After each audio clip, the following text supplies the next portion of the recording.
China అంటే cheap కాదు. ఒక తాగుబోతాడు పిఎం ముందు తిడతాడు, సీఎం ముందు తిడతాడు, మినిస్టర్ని తిడతాడు సార్. వేస్తే అందరినీ తిడతాడు సార్, సిస్టమ్ అని తిడతాడు. అదే చైనాలో ఇలాగని తిరిగితే పక్క రోజులో వాడు జైల్లో ఉంటాడు. ఇక్కడ మన ఇండియాలో ఏంటంటే డాక్టర్ కావాలి, ఇంజనీర్ కావాలి, చార్టెడ్ అకౌంటెంట్ కావాలి అనుకుంటారు. అక్కడ 90% బిజినెస్ చేసేవాళ్ళే ఉంటారు సార్. మనం అసలు చైనా నుంచి ఏ రకమైన ఇంపోర్ట్స్ చేసుకోకూడదు అని డిసైడ్ అయింది అనుకోండి, ఎలా మారుతుంది మన లైఫ్? మీ ఫోన్ వర్క్ కాదు, ఆ తర్వాత ఇక్కడ ఉండే కెమెరాస్ వర్క్ కావు, ఇక్కడ ఉండే లైట్స్ వర్క్ కావు, ఇక్కడ ఉండే మైక్ వర్క్ కాదు. డైలీ లైఫ్లో ఏవైతే వాడుతున్నామో దాంట్లో 80 to 90% ప్రోడక్ట్ ఏది వర్క్ కాదు సార్. ఈ రెడ్ శాండిల్ వుడ్ మీద ఎందుకు సార్ అంత అబ్సెషన్? ఈ రెడ్ శాండిల్ అనేది చైనాలో 2 విధాలుగా యూజ్ చేస్తారు సార్. ఒకటి వచ్చి మెడికల్ ప్రోడక్ట్ కింద యూజ్ చేస్తారు, ఇంకొకటి వచ్చి ఎంత ఇన్వెస్ట్మెంట్ కావాలి ఒక ఇంపోర్ట్ ఎక్స్పోర్ట్ బిజినెస్ స్టార్ట్ చేయాలంటే? ఒక సోఫా 10,000లో దొరుకుతుంది, 2 కోట్ల రూపాయల్లో కూడా దొరుకుతుంది సార్. 2 కోట్ల సోఫానా?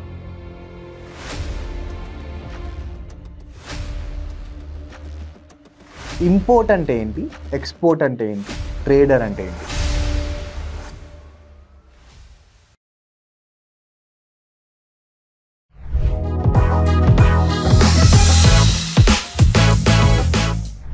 Sir, welcome to the podcast.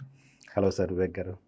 మన బ్యాక్ బెంచింగ్ వివేక్లో మా ఐడియా ఏంటంటే మన తెలుగు ఆడియన్స్కి తెలుగు పాడ్కాస్ట్ ద్వారా కన్సిస్టెంట్గా ఎవరైతే మార్కెట్లో ఉన్నారో, మార్కెట్లో సక్సెస్ఫుల్గా ఉన్నారో, మార్కెట్లో గ్రో అవుతున్నారో వాళ్ళని ఎక్స్పీరియన్సెస్ షేర్ చేసుకుంటూ మార్కెట్ని ఎక్స్ప్లెయిన్ చేయాలి అన్న నా ఇంటెన్షన్. అలాంటి ప్రయత్నంలో ఇంపోర్ట్ ఎక్స్పోర్ట్ చేద్దాము అని ఆలోచిస్తున్నప్పుడు ఎవరు చేయొచ్చా అనేటప్పుడు మీ ఇన్స్టాగ్రామ్ ప్రొఫైల్ మాకు కనిపించింది. And I'm very happy that your here today. తప్పకుండా sir, thank you very much అండి. 1 minute మీరు ఎగ్జాక్ట్గా ఏం చేస్తారో ఒకసారి బ్రేక్ డౌన్ చేయరా ప్లీజ్? సార్, యాక్చువల్గా మేము ఏం చేస్తామంటే చైనాకి కొంతమంది కొన్ని ప్రోడక్ట్స్ కోసము ఆర్డర్ పెడతారు. అంటే ఫర్ ఎగ్జాంపుల్ మీరు ఒక ఫ్యాక్టరీ పెట్టాలనుకుంటున్నారు సార్. ఆ ఫ్యాక్టరీకి కావాల్సిన మిషనరీస్, రా మెటీరియల్స్ ఎక్కడ దొరుకుతాయి? ఫస్ట్ ఆఫ్ ఆల్ మేము సెర్చ్ చేస్తాం. సెర్చ్ చేసి ఒక జెన్యూన్ కంపెనీని అయితే పిక్ చేసుకుంటాం సార్. అంటే దాంట్లో టాప్ లిస్టింగ్లో ఏ కంపెనీ ఉంది, ఆ కంపెనీ బ్యాక్గ్రౌండ్ అన్నీ చెక్ చేసుకొని ఒక కంపెనీని తీసుకుంటాం. లేదు మీరు ఆ కంపెనీ డీటెయిల్స్ ఇచ్చినా కూడా మేము అక్కడి నుంచి అంటే వాళ్ళకి పేమెంట్స్ ఎలా పోవాలి, జెన్యూనా కాదా, ఇంకొకటి వాళ్ళ దగ్గర నుంచి మెటీరియల్ ఎలా కలెక్ట్ చేసుకోవాలి, ఇది మొత్తం మీకు షిప్పింగ్ చేసి మీ డోర్ స్టెప్స్ దాకా ఎలా రావాలి అనేది స్టెప్ బై స్టెప్ మొత్తం కూడా మేము టేక్ కేర్ చేస్తాం సార్. దీంట్లో end to end service, end to end sir. అది కాకుండా ఏ సెగ్మెంట్స్లో చేస్తారు సార్ ఇది? సార్, ఇప్పుడు మెయిన్లీ మిషనరీస్ చేస్తాము, ఫర్నిచర్ చేస్తాము, ఈ గార్మెంట్స్ చేస్తాము, ఇంటీరియర్స్ సంబంధించిన మెటీరియల్స్ చేస్తాము, ఇంకా బిజినెస్కి సంబంధించిన రా మెటీరియల్స్ మెయిన్లీ. ఇప్పుడు రెగ్యులర్గా కొన్ని షాప్స్ ఉంటాయి, ఆ షాప్స్కి ఏమేం కావాలి రెగ్యులర్గా అలాంటి స్టాక్ మనం ఇంపోర్ట్ చేయడం, వాళ్ళకి ఇవ్వడం, ఇవన్నీ రెగ్యులర్గా చేస్తాం సార్. అంటే కస్టమర్ రిక్వైర్మెంట్ సార్. కస్టమరు ఇండియాలో రిస్ట్రిక్టెడ్ కానటువంటి ఏ ప్రోడక్ట్ అయినా మేము డీల్ చేసి మేము ముందుకు తీసుకొస్తాం సార్. ఇక్కడ చాలామంది అరే నా దగ్గర 2 కోట్లు 3 కోట్లు ఉంది, 1 కోటి 1.5 2 కోట్లు ఉంది, ఇంపోర్ట్ ఎక్స్పోర్ట్ బిజినెస్ స్టార్ట్ చేద్దాం రా అనుకుంటున్నారు. చాలామంది ఇట్లా ఉంటుంది అన్నమాట. నా క్వశ్చన్ ఏంటంటే ఎంత ఇన్వెస్ట్మెంట్ కావాలి ఒక ఇంపోర్ట్ ఎక్స్పోర్ట్ బిజినెస్ స్టార్ట్ చేయాలంటే? సార్, ఇప్పుడు ఇంపోర్ట్ ఎక్స్పోర్టింగ్ బిజినెస్ స్టార్ట్ చేయాలంటే మనకి బడ్జెట్తో పని లేదు సార్. అంటే ఇంత అవుతుంది అనేది కాదు. మీరు ఒక 10,000తో స్టార్ట్ చేసుకోవచ్చు, 10 లక్షలతో స్టార్ట్ చేసుకోవచ్చు, 10 కోట్లతో కూడా స్టార్ట్ చేసుకోవచ్చు. ఓకే. ఇప్పుడు యాక్చువల్గా ఏంటంటే నా దగ్గరికి కూడా కొంతమంది వస్తుంటారు సార్. సార్, నేను ఒక 1 crore ఇన్వెస్ట్ చేయగలనండి, 2 crores ఇన్వెస్ట్ చేస్తానండి, మీరు ఏమన్నా మంచి ప్రోడక్ట్ ఉంటే చెప్పండి అంటారు. నేను వాళ్ళకి సజెస్ట్ చేసేది ఒకటేనండి, ఇప్పుడు మీ దగ్గర ఎంత అమౌంట్ అనేది కాదు, ఇక్కడ మీరు ఒక మంచి ప్రోడక్ట్ తీసుకొని ఒక చిన్న బడ్జెట్లో స్టార్ట్ చేయండి. ఫస్ట్ ఒక 4 lakhs 3 lakhs 5 lakhs స్టార్ట్ చేయండి. మీ బిజినెస్ ఒకేసారి 5 crores 10 crores స్టార్ట్ చేయాల్సిన అవసరం లేదు. దాని మీద ఉన్న అడ్వాంటేజ్ డిసడ్వాంటేజ్ చూడండి మీరు ఫస్ట్. దాని తర్వాత నెక్స్ట్ మంత్లో మీ ప్రోడక్ట్ వాల్యూమ్ కొద్దిగా పెంచండి. సో బిజినెస్ అర్థం చేసుకోండి, ముందు బిజినెస్ అర్థం చేసుకోండి, దీని తర్వాత product volume step by step పెంచుకోండి. ఒకేసారి మీరు 1 కోటి రూపాయలు 2 కోట్లు ఇన్వెస్ట్ చేయడం కాదు. దీంట్లో కొంత మినిమం అమౌంట్ పెట్టుకోండి, ఒక 5 lakhs 10 lakhsలో. దీంట్లో ఏమవుతుందంటే మీకు ఇన్ కేస్ లాస్ వచ్చినా కూడా మీరు దాన్ని బేర్ చేయగలరు. రైట్. చెక్ చేసుకోవాలి. అవునండి. ఇప్పుడు దీంట్లో మీకు ఏంటంటే ఒక తక్కువ బడ్జెట్ పెట్టినప్పుడు మీకు కొంచెం ఏమన్నారు పాకెట్ మీద కొంచెం ఆ పాకెట్ మీద ఇది ఉంటుంది. ఒకేసారి మీరు డంప్ చేసుకొని ఆ ప్రోడక్ట్ని మీరు ఇక్కడ హ్యాండ్లింగ్ కూడా కొంచెం కష్టంగా ఉంటుంది సార్. అందువల్ల నేను సజెస్ట్ చేసేది అయితే మీరు తక్కువ వాల్యూమ్లో ఇంపోర్ట్ చేసుకోండి. ఇప్పుడు ఏ కంట్రీ నుంచి అయినా, ఇప్పుడు మేమున్నాం చైనా నుంచి, మీకు 1 బాక్స్ 2 బాక్సెస్ కావాలన్నా మేము ఇంపోర్ట్ చేసి మీకు ఇస్తాం సార్. ఇక్కడ మీరు ఒకేసారి కంటైనర్స్ తీసుకోవాల్సిన అవసరం లేదు. మీకు 1 బాక్స్ 10 బాక్సులు 20 బాక్సులు ఎన్నైనా మేము మీకు తీసుకొచ్చి ఇస్తాం ఇక్కడ. Right sir. మీరు చిన్న మనీ స్టార్ట్ చేయమన్నారు కదా, I want go with your journey. మీరు కూడా ఇలాగే స్టార్ట్ చేశారా? ఎర్లీగా తక్కువ డబ్బులతో స్టార్ట్ చేశారా, లేకపోతే మీరు హౌ వాజ్ యువర్ జర్నీ? నాకు మీ జర్నీ ఎక్స్ప్లెయిన్ చేయండి సార్. యాక్చువల్గా నేను 2010లో నెల్లూరులో ఒక చిన్న రీటైల్ అవుట్లెట్తో స్టార్ట్ చేశాను సార్. నేను ఆ రీటైల్ అవుట్లెట్లో నేను చేసింది ఏంటంటే ప్రింటింగ్ ఆర్టికల్స్ అండి, సబ్లిమేషన్ ప్రింటింగ్తో స్టార్ట్ చేశాను నేను. అంటే ఈ మగ్స్ మీద ప్రింటింగ్, టీషర్ట్ మీద ప్రింటింగ్స్ ఇవి ఉంటాయి కదా, దానికి సంబంధించిన మెటీరియల్స్ ఒక రీటైల్ అవుట్లెట్తో స్టార్ట్ చేశాను సార్ 2010లో. 2012లో నేను అంటే ఒక 1 lakh ఇన్వెస్ట్మెంట్తో స్టార్ట్ చేశాను సార్. నేను అప్పుడు ఏం ల్యాక్స్ పెట్టలేదు, ఓన్లీ 1 lakh ఇన్వెస్ట్మెంట్తో స్టార్ట్ చేశాను. దీని తర్వాత 2012లో హైదరాబాద్లో, అప్పుడు మన సౌత్ ఇండియాలో ఈ సబ్లిమేషన్ ప్రోడక్ట్స్కి రీసెలర్స్ ఎవరు ఉండేవాళ్ళు కాదు సార్. మేము బాంబే నుంచి ఢిల్లీ నుంచి తెప్పించుకునేవాళ్ళం. అప్పుడు మేము అనుకుంది ఏంటంటే మన తెలుగు స్టేట్స్లో కూడా ఒక డిస్ట్రిబ్యూషన్ తీసుకొని మనం చేద్దాం అనుకొని ఫస్ట్ ఆఫ్ ఆల్ ఒక ఢిల్లీ నుంచి ఒక పెద్ద కంపెనీ నుంచి మేము ప్రోడక్ట్ అయితే వాళ్ళ దగ్గర తీసుకొని స్టార్ట్ చేసాం సార్. నెక్స్ట్ 2013లో ఈ ప్రోడక్ట్స్ అన్నీ ఎక్కడ దొరుకుతాయని మనం ఎంక్వైరీ చేసిన తర్వాత ఏమైందంటే ఇవన్నీ చైనా నుంచి వస్తున్నాయి ఈ ప్రోడక్ట్స్ అని తెలిసింది. అప్పుడు చైనాకి వెళ్ళాం సార్. నేను మా మిస్సెస్ ఇద్దరం వెళ్ళాం సార్ చైనాకి ఫస్ట్ టైము. అప్పట్లో ఇంత టెక్నాలజీ లేదు, ట్రాన్స్లేటర్స్ లేవు, ఫోన్స్ కూడా ఇంత అడ్వాన్స్డ్గా లేవు సార్. ఇప్పుడు చైనాకి వచ్చే వాళ్ళకి ట్రాన్స్లేటర్స్ ఉన్నాయి, ఫోన్స్ కూడా వర్క్ అవుతున్నాయి సార్. అప్పట్లో 2013లో మేము ఒకసారి ఎయిర్పోర్ట్లో దిగిన తర్వాత బయటికి రావడానికి మేము ఇంచుమించు 2 hours కష్టపడ్డాం సార్. ఎవరికి లాంగ్వేజ్ రాదు సార్. అన్ని మొత్తం అసలు ఇంగ్లీష్లో ఏమి ఉండదు అక్కడ. అసలు ఇంగ్లీష్లో ఏమి ఉండదు సార్ అక్కడ, ఇంక్లూడింగ్ ఎయిర్పోర్ట్లో నేమ్ బోర్డ్స్ కావచ్చు, ఏది కూడా మీకు ఇంగ్లీష్లో ఉండదు, కంప్లీట్గా మీకు చైనీస్లోనే ఉంటుంది. ఇప్పుడు పరిస్థితి అంటే 2025లో ఒక 10% ఆఫ్ పీపుల్కి ఇంగ్లీష్ వచ్చు. మేము వెళ్ళిన 2013లో 2013లో ఒక 1% కూడా ఎవరికి వచ్చేది కాదు సార్. మేము యాక్చువల్గా షాంఘాయ్కి వెళ్ళాం, హైదరాబాద్ నుంచి ఫ్లైట్ ఎక్కి షాంఘాయ్ ఎయిర్పోర్ట్లో దిగాం సార్. షాంఘాయ్ ఎయిర్పోర్ట్లో దిగిన తర్వాత అక్కడి నుంచి మేము ఇవ్వు అనే ప్లేస్కి వెళ్ళాలి. ఇవ్వు అంటారు ఆ సిటీ పేరు. అక్కడి నుంచి 270 kilometers. అక్కడికి వచ్చి బస్ ఎక్కడానికి మాకు 3 hours టైం పట్టింది సార్. అంటే ఎవరు కూడా అక్కడ లోకల్లో ఎవరు లేదు. మా వెనకాల ఒక అరబ్ అతను వచ్చి అంటే మా ప్రాబ్లమ్స్ చూసేప్పుడు వీళ్ళు ఏదో ఇబ్బంది పడుతున్నారని చెప్పి ఆ బస్ స్టాండ్ దాకా తీసుకొచ్చి మమ్మల్ని వదిలిపెట్టి వెళ్ళాడు సార్. వాకబుల్ అది, ఒక 200 meters ఎయిర్పోర్ట్ నుంచి అక్కడికి రావడానికి మాకు 2 to 2.5 hours టైం పట్టింది సార్. ఏం చేయాలి అర్థం కాక అసలు బస్ స్టాండ్ ఎటు పోవాలో తెలియదు. అక్కడ ఎవరు ఇంగ్లీష్, మా ఫోన్స్ ఏమో వర్క్ కాలేదు అక్కడ వెళ్ళిన తర్వాత. ఇలాగ మాకు 2.5 hours టైం పట్టింది సార్. సరే వెళ్ళాము, ఆ బస్సు ఎక్కాము. ఆ బస్సు ఎక్కిన తర్వాత మేము రైట్ బస్ ఎక్కామా లేదంటే ఇంకొక ఊరికి వెళ్ళిపోతున్నామో కూడా తెలియదు. దిగిన ఎక్కడ ఆగాలో తెలియదు, ఎక్కడ దిగాలో తెలియదు, ఎవరిని అడగాలో కూడా తెలియదు.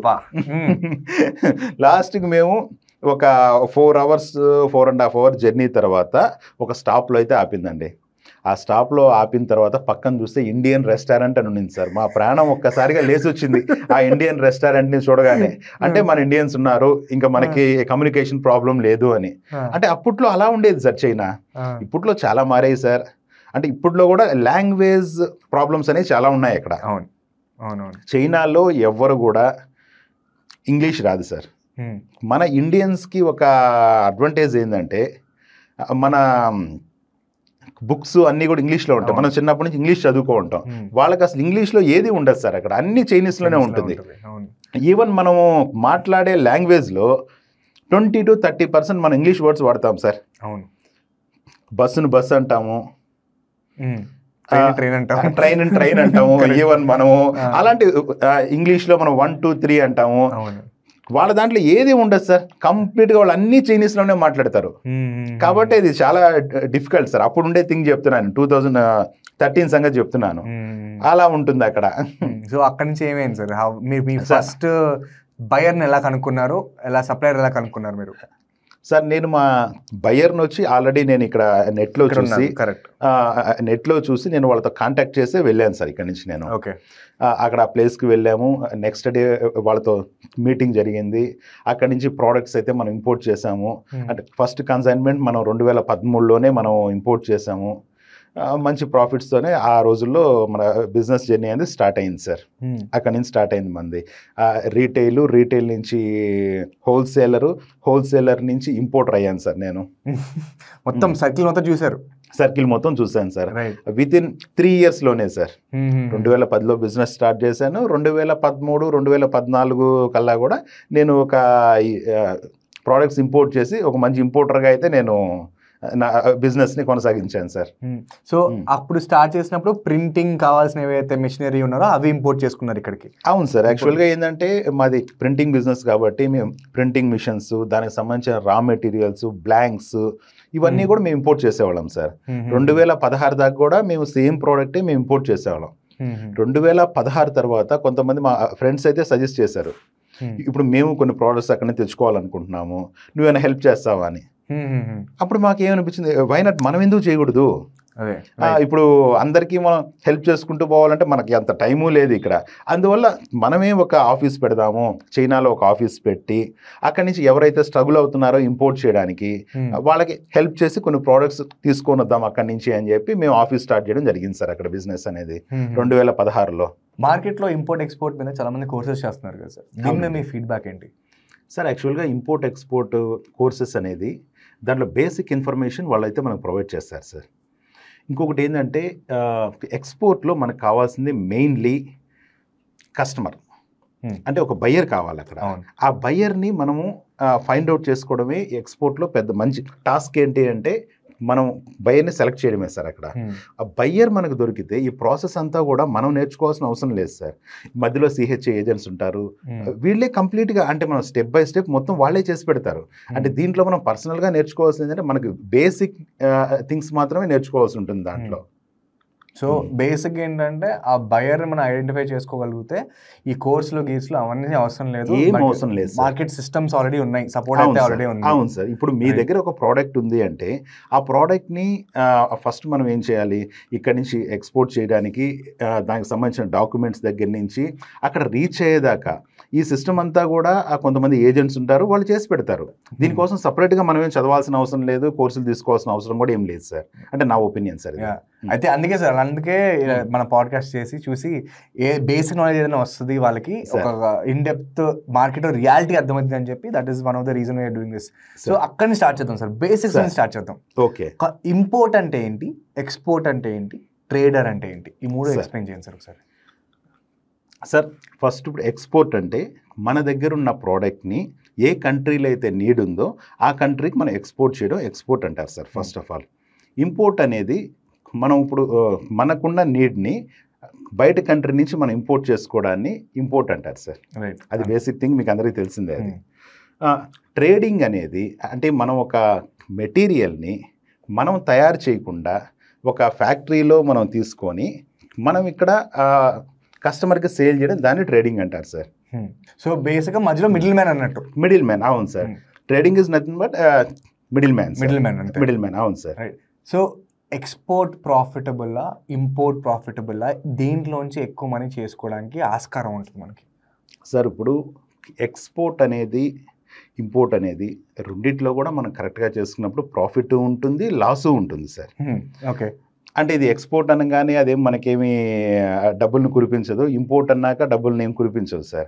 అంటే మనం ఒక సిస్టమేటిక్గా వెళ్ళినప్పుడు మనకి ఎక్స్పోర్ట్లో ఒక మంచి బయ్యర్ దొరికి మనం ఒక మంచి ప్రోడక్ట్ని, డిమాండ్ ఉన్న ప్రోడక్ట్ని మనం బయట కంట్రీస్కి ఎక్స్పోర్ట్ చేసినప్పుడు కంపల్సరీగా మనకి అది మంచి ప్రాఫిటబుల్ సార్. ఇప్పుడు ఇంపోర్టింగ్ అంటారా, మన ఇండియాలో లేనటువంటి ప్రోడక్ట్స్ ఏమున్నాయో చూసుకొని ఆ ప్రోడక్ట్ డిమాండ్ని బట్టి మనం ఇంపోర్ట్ చేసుకొని ఇక్కడ కొంత మార్జిన్స్తో మనం సేల్ చేసుకుంటే మంచి ప్రాఫిటబులే ఉంటుంది సార్ దాంట్లో. సార్ ఇది ఒకటి చెప్పండి, రేపు మన ఇండియా లేచి మనం అసలు చైనా నుంచి ఏ రకమైన ఇంపోర్ట్స్ చేసుకోకూడదు అని డిసైడ్ అయిందనుకోండి, ఒక సగటు యావరేజ్ మనిషిగా మన లైఫ్లో ఏం చేసేసి ఉంటాయి, ఎలా మారుతుంది మన లైఫ్? సార్ ఇప్పుడు ఉన్న పలంగా ఈ రోజు చైనా ప్రోడక్ట్స్ ఆపేయాలి అంటే మనం డైలీ లైఫ్లో ఏవైతే వాడుతున్నామో దాంట్లో 80 to 90% ప్రోడక్ట్ ఏది వర్క్ కాదు సార్. అన్నీ ఆపేయాలి, అన్నీ తీసేసేనట్టే. అన్నీ తీసేయాలి. మీ దగ్గర ఉండేది ఇప్పుడు ఇక్కడ ఈ స్టూడియోలో ఉండేది మీ చేతిలో ఉండే ఫోన్, మీ ఫోన్ వర్క్ కాదు. ఆ తర్వాత ఇక్కడ ఉండే కెమెరాస్ వర్క్ కావు, ఇక్కడ ఉండే లైట్స్ వర్క్ కావు, ఇక్కడ ఉండే మైక్ వర్క్ కాదు. అంటే నేను చెప్పేది ఏంటంటే దీంట్లో ఏదో ఒక చిన్న పార్ట్ అయినా మనకి చైనా నుంచి రావాల్సిందే సార్. ఓకే, దీంట్లో ఇప్పుడు ఈ మైక్ ఉంది సార్, ఈ మైక్లో మీరు కంప్లీట్ మైక్ కాకపోయినా లోపల ఉండే ఒక చిన్న చిప్ అయినా చైనా నుంచి రావాల్సే ఉంటుంది సార్. ఇవి అలాంటప్పుడు మనము చైనా ప్రోడక్ట్ని ఎప్పుడు ఆపాలి అంటే మనము ఇవన్నీ మేకింగ్ చేసే సామర్థ్యం మన దగ్గర ఉన్నప్పుడు అప్పుడు మాత్రమే చైనా ప్రోడక్ట్ని మనం ఆపాలి సార్. 80% లైఫ్ మొత్తం మారిపోతుంది అంటున్నారు కదా, అంత పవర్ రావడానికి చైనా ఏం చేసింది సార్ లాస్ట్ 10-15-20 ఇయర్స్లో? How did it grow? ఎందుకంటే ఇప్పుడు మన ఇండియానే కాకుండా మొత్తం ఎంటైర్ వరల్డ్లో ఈ చైనా మీద డిపెండెన్సీ బీభత్సంగా ఉంది. వాళ్ళు లేకపోతే మ్యానుఫ్యాక్చర్ ఒక పాయింట్ ఆఫ్ టైంలో కోవిడ్ చైనా ఎక్స్పోర్ట్ చేసింది మనందరికి. ఎక్స్పోర్ట్ చేసినంత కూడా ఒక పాయింట్ ఆఫ్ టైంలో ఇంకా లేదు ఇంపోర్ట్లు ఆపేద్దామని ఫిక్స్ అయ్యారు. ఫిక్స్ అయిన తర్వాత అలా చెప్పాం కానీ మనకి జరిగే పరిస్థితి కాదని చెప్పి డిసైడ్ అయ్యి మళ్ళీ దే కేమ్ బ్యాక్. ఒక ఇదే కానీ ఇంకేమైనా కంట్రీ చేసి ఉంటే ఇప్పటికి మొత్తం అందరు కలిసి ఆ కంట్రీని బ్యానిష్ చేసేవారు. చైనా చేయలేపారు ఎందుకంటే చైనా మీద అంత డిపెండెన్సీ ఉంది కాబట్టి, రైట్? అసలు how did it grow to this point? Sir ఇప్పుడు రీసెంట్గా ఒక ఇష్యూ జరిగిందండి. యుఎస్ఏ 150% టారిఫ్ చైనా గూడ్స్ అన్నారు. ఈవెన్ యుఎస్ఏ కూడా తగ్గి 30% తీసుకొచ్చింది. ఇప్పుడు ఎందుకు తీసుకొచ్చింది అంటే మ్యాక్సిమం ప్రొడక్షన్ హబ్స్ అన్నీ కూడా చైనాలోనే ఉన్నాయి సార్. చైనా వాళ్ళు ఎందుకు అంత గ్రో అయ్యారు, ఎందుకు ఈరోజు ప్రపంచాన్నే వాళ్ళు శాసించగలుగుతున్నారు అంటే 2 విషయాలు సార్. ఒకటి అక్కడ గవర్నమెంట్ పాలసీస్, 2 వాళ్ళ ఎడ్యుకేషన్ సిస్టమ్, ఇంకొకటి వాళ్ళ హార్డ్ వర్క్. అంటే హార్డ్ వర్క్ అని కూడా చెప్పాలి సార్, స్మార్ట్ వర్క్ అంటాం, వాళ్ళ స్మార్ట్ వర్క్. ఈ 3 విషయాల మీద అది చాలా స్ట్రాంగ్ అయింది సార్. బ్రేక్ డౌన్ చేయండి సార్ నాకు. ఈ గవర్నమెంట్ పాలసీస్ అన్నారు కదా, గవర్నమెంట్ పాలసీస్ ఏం చేసింది, when did it start? Sir ఇప్పుడు మన ఇండియాలో మనం ఒక బిజినెస్ స్టార్ట్ చేయాలి అంటే మనమే అన్నీ ఓన్గా చేసుకోవాలి. మీరు ఒక బిజినెస్ స్టార్ట్ చేయాలనుకుంటున్నారు, నేను ఒక బిజినెస్ స్టార్ట్ చేయాలనుకుంటున్నాను సార్. ఈ బిజినెస్లో ఏంటంటే నాకు కావాల్సిన ట్రైనింగ్ కావచ్చు, నాకు కావాల్సిన ఇన్వెస్ట్మెంట్ కావచ్చు, నాకు కావాల్సిన ల్యాండ్ కావచ్చు, బిల్డింగ్ కావచ్చు, ఇవన్నీ కూడా నేనే చేసుకోవాలి, నా సొంత డబ్బుతోనే చేసుకోవాలి సార్. చైనాలో ఎలాగంటే నాకు ఒక ఇన్నోవేటివ్ ఐడియా ఉంది సార్. ఒక ఐడియా ఉన్నప్పుడు ఆ ఐడియాని నేను గవర్నమెంట్కి అప్లై చేస్తాను, ఒక అప్లికేషన్ పెడతాను, ఇలాగా నేను ఈ బిజినెస్ చేయాలనుకుంటున్నాను అని చెప్పి. గవర్నమెంట్ ఫస్ట్ ఏం చేస్తుంది అంటే దీనికి సంబంధించిన మార్కెట్ని అనలైజ్ చేస్తుంది. గవర్నమెంటే చేస్తుంది, దాని సైడ్ నుంచి గవర్నమెంట్ చేస్తుంది. గవర్నమెంట్ చేసి ఆ బిజినెస్కి కావాల్సిన ట్రైనింగ్ ఇస్తుంది ఫస్ట్. ఆ ట్రైనింగ్ 2 months కావచ్చు, 3 months కావచ్చు, ట్రైనింగ్ ఉంటుంది. ఈ ట్రైనింగ్ అయిన తర్వాత వాళ్ళకి మిషనరీ ఎక్కడ దొరుకుతుంది ఏంటి మొత్తం వాళ్ళు చూపిస్తారు. ఆ మిషనరీకి కావాల్సిన ఇన్వెస్ట్మెంట్ కూడా గవర్నమెంటే లోన్ ఇస్తుంది వాళ్ళకి, without interest. Okay, without interest వాళ్ళకి లోన్ ఇస్తుంది. ఈ లోన్ ఇచ్చిన తర్వాత వాళ్ళు ఎక్కడ ఆఫీస్ సెటప్ చేయాలి అనేది కూడా, ఆఫీస్కి సంబంధించిన ల్యాండ్ కావచ్చు, ఒక బిల్డింగ్ కావచ్చు, వాళ్ళే అలాట్ చేస్తారు. వాళ్ళకి ప్రతి ఒక్క సిటీలో వాళ్ళకి హబ్స్ ఉంటాయి. అవును సార్, SEZ లాగా. అంటే ఇక్కడ ఏంటంటే SEZ అనేది మనకంత అందుబాటులో ఉండవు సార్. అంటే కొన్ని సిటీస్లో సిటీస్లో మాత్రమే ఉంటాయి. ఇక్కడ ఏంటంటే అంటే అంత పెద్దగా కాకపోయినా చిన్న బిజినెస్లకు కూడా, ఇప్పుడు SEZ అనేది పెద్ద బిజినెస్ పెట్టే వాళ్ళకి SEZs, ఇప్పుడు చిన్న బిజినెస్ పెట్టే వాళ్ళకి కూడా ఆ గవర్నమెంట్ ఏం చేస్తుంది అంటే వాళ్ళ బిజినెస్ వాల్యూమ్ని బట్టి ఆ ప్లేస్ అనేది అలాట్ చేస్తుంది సార్ అక్కడ. దీంట్లో మీరు ఒక 2 yearsలో బిజినెస్ మీరు సరిగ్గా చేయలేదనుకోండి, మళ్ళీ ఆ ప్లేస్ అనేది మళ్ళీ వాళ్ళు బ్యాక్ తీసేసుకుంటారు సార్. అంటే ఇక్కడ కూడా మీ పర్ఫార్మెన్స్ అనమాట. ఇప్పుడు మాకు గవర్నమెంట్ ఇవన్నీ ఇస్తుంది అని చెప్పి నేను కూర్చుంటానంటే కుదరదు సార్. ఇప్పుడు మీరు దాని దగ్గర ఎక్స్పోర్ట్స్ అంటే ఈ సంవత్సరంలో మీరు ఎంత ఎక్స్పోర్ట్స్ చేశారు, ఈ ఎక్స్పోర్ట్స్ బాగున్నాయి అంటే వీళ్ళ వల్ల వాళ్ళు కూడా అంటే గవర్నమెంట్ వీళ్ళ మీద ఇంత ఇన్వెస్ట్ చేశాం కాబట్టి ఆ ఇన్వెస్ట్మెంట్ మనకి వస్తుంది అనుకుంటే వాళ్ళని ఉంచుతారు. ఒకవేళ లేదు బిజినెస్ బాగా చేయట్లేదు అనుకుంటే వాళ్ళని అక్కడి నుంచి తీసేస్తారు, ఆ ప్లేస్ వెకేట్ చేసి వెళ్ళిపోవాల్సి ఉంటుంది సార్. సో అది కాకుండా గవర్నమెంట్ అన్నారు, అది నెక్స్ట్ ఎడ్యుకేషన్ అన్నారు సార్ మీరు. How is education different sir? ఇప్పుడు అక్కడ ఎడ్యుకేషన్ సిస్టమ్ ఎలా ఉంటుంది అంటే పిల్లలకి కూడా ఒక హై స్కూల్ రేంజ్ నుంచి బిజినెస్ ఎలా చేయాలి, అసలు కంటైనర్స్ అంటే ఏంది, ఓల్డ్ లాజిస్టిక్స్ అంటే ఏంటి, ప్రపంచంతో మనం బిజినెస్ ఎలా చేయాలని చెప్పి నేర్పిస్తారు సార్. దీంతో పాటుగా ఏ టెక్నాలజీస్ అంటే వాళ్ళకి బిజినెస్లో ఏ అయితే ఉపయోగపడతాయి, ఏ అయితే ఇంప్లిమెంట్ చేయాలి, అవన్నీ కూడా వాళ్ళ స్కూలింగ్ నుంచి నేర్పిస్తారు సార్.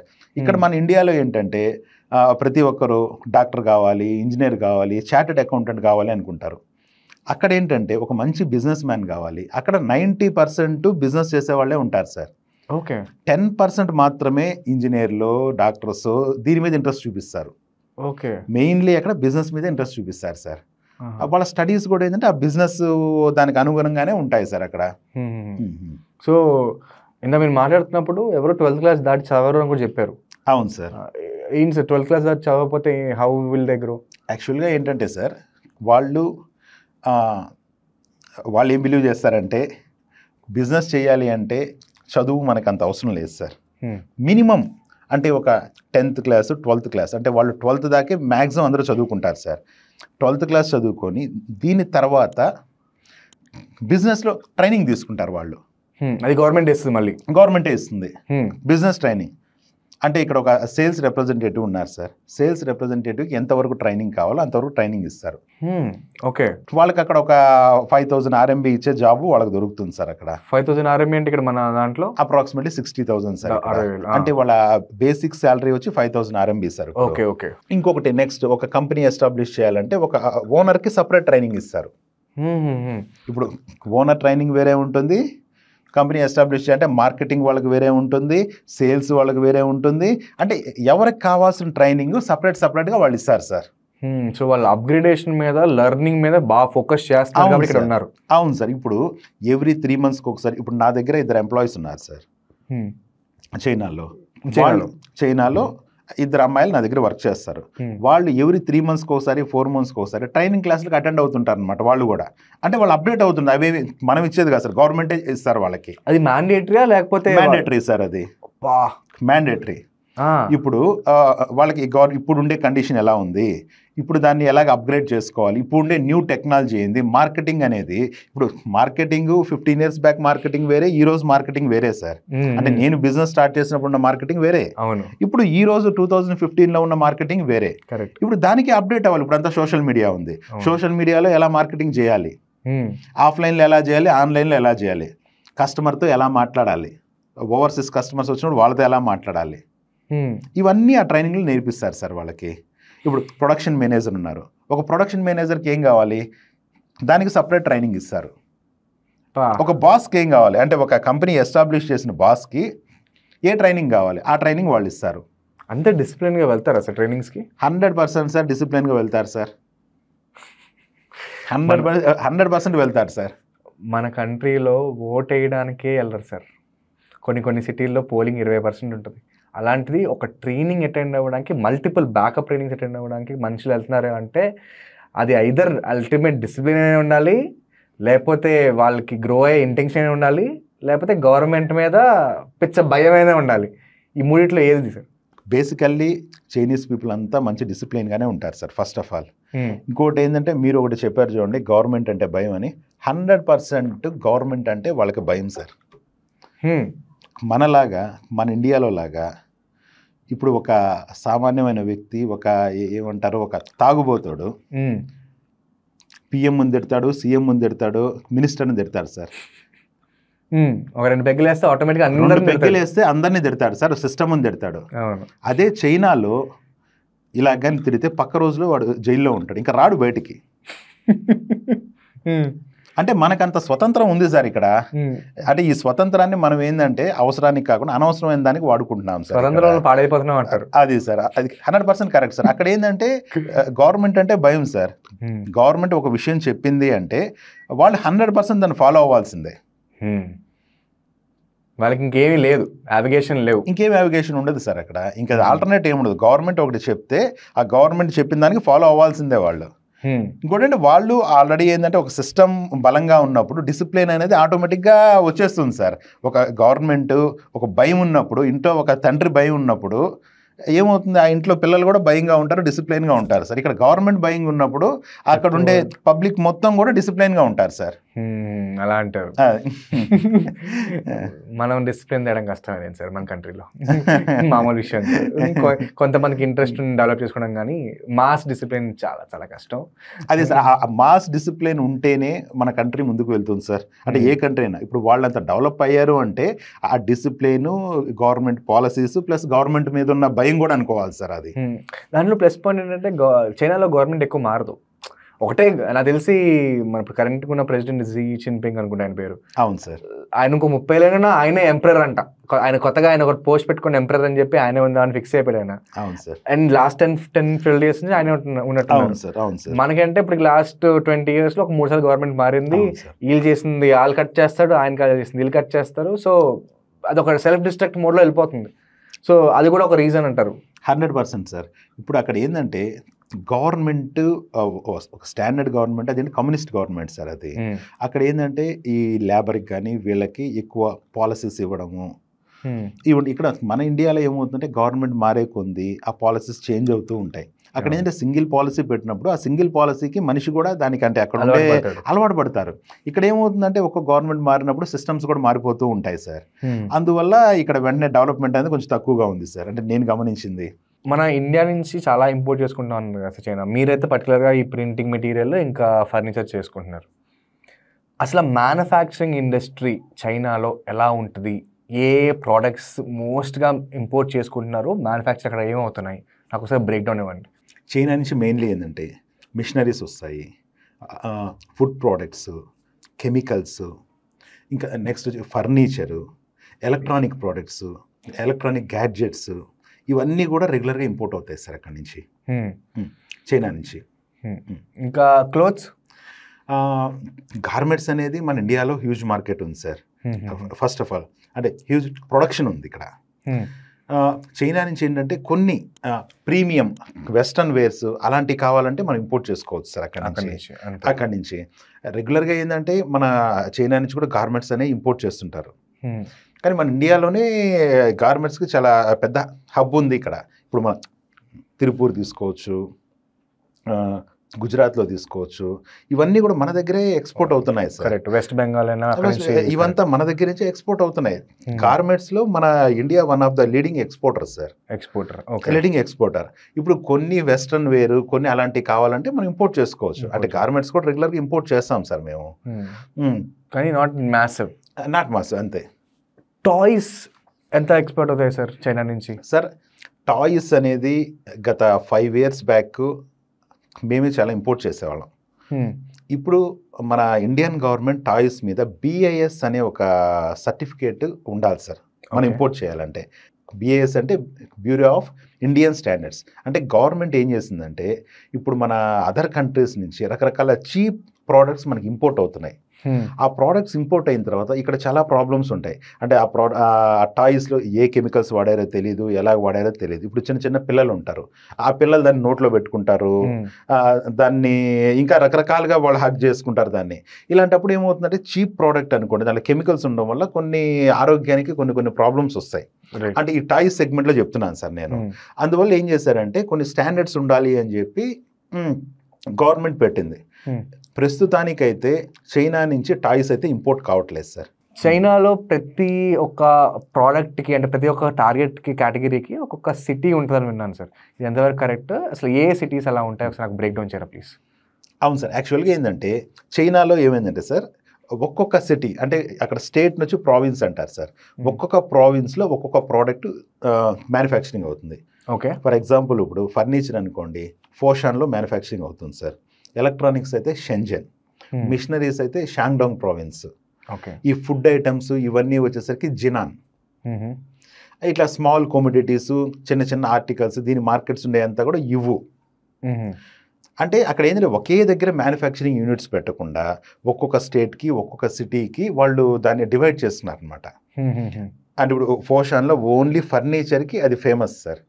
ఫేమస్ కాదు, 99% ఆఫ్ ప్రొడక్షన్ మొత్తము అక్కడే ఉంటుంది. ఓకే. ఫర్నిచర్కి సంబంధించింది. ఇప్పుడు ఎలక్ట్రానిక్స్ ఉన్నాయి. ఎలక్ట్రానిక్స్కి వచ్చేసి షెంజన్లో కంప్లీట్ ఇప్పుడు మన ఫోన్లో వాడే ప్రతి ఫోన్లో వాడే ఒక చిన్న చిప్ అయినా షెంజన్ నుంచి రావాల్సిందే సార్. ఆ షెంజన్ మార్కెట్ నుంచి చిన్న చిప్ అయినా రావాల్సింది అక్కడ ఫ్యాక్టరీలో. అది రాలేదని కూడా మన ఫోన్ ఇక్కడ వర్క్ కాదు, మ్యానుఫ్యాక్చరింగ్ కాదు సార్ ఇక్కడ. అంటే షెంజన్ అనేది అంత పెద్ద ఎలక్ట్రానిక్స్కి హబ్ సార్ అది. ఇప్పుడు మిషనరీస్ అనుకోండి, షాంగ్డంగ్ ప్రొవిన్స్ అంటారు, అది మన బీజింగ్ దగ్గర 250 కిలోమీటర్స్ దూరంలో ఉంటుంది సార్. అది అక్కడ కంప్లీట్గా మిషనరీస్ని తయారు చేస్తారు అక్కడ. ఇప్పుడు automation machineries, industry machineries sir. ఇప్పుడు ప్రోడక్ట్ ఏమన్నా కావాలి అంటే మనం ఈ ఫర్నిచర్ కావాలంటే ఈ ప్లేసెస్ చెప్పాం. ఇప్పుడు మనకి మిషనరీయే కావాలి అంటే మనం ఫ్యాక్టరీ పెట్టండి మిషనరీ కావాలంటే కంటే షాంగ్డంగ్ ప్రొవిన్స్కి వెళ్ళాలి. షాంగ్డంగ్ ప్రొవిన్స్ దానికి సంబంధించిన మిషన్స్ అన్ని మ్యానుఫ్యాక్చరింగ్ చేస్తారు సార్. అండ్ ఇదే కాకుండా ఇంకెలా సపోర్ట్ చేస్తుంది గవర్నమెంట్ వాళ్ళకి? ఎందుకంటే సపరేట్ సిటీస్ ప్రావిన్సెస్ పెట్టిన తర్వాత దాంట్లో ట్రేడ్ని ఇంకా నెక్స్ట్ లెవెల్ పట్టుకెళ్ళాలి అంటే ఏమేమి రిఫార్మ్స్ చేస్తుంది గవర్నమెంట్?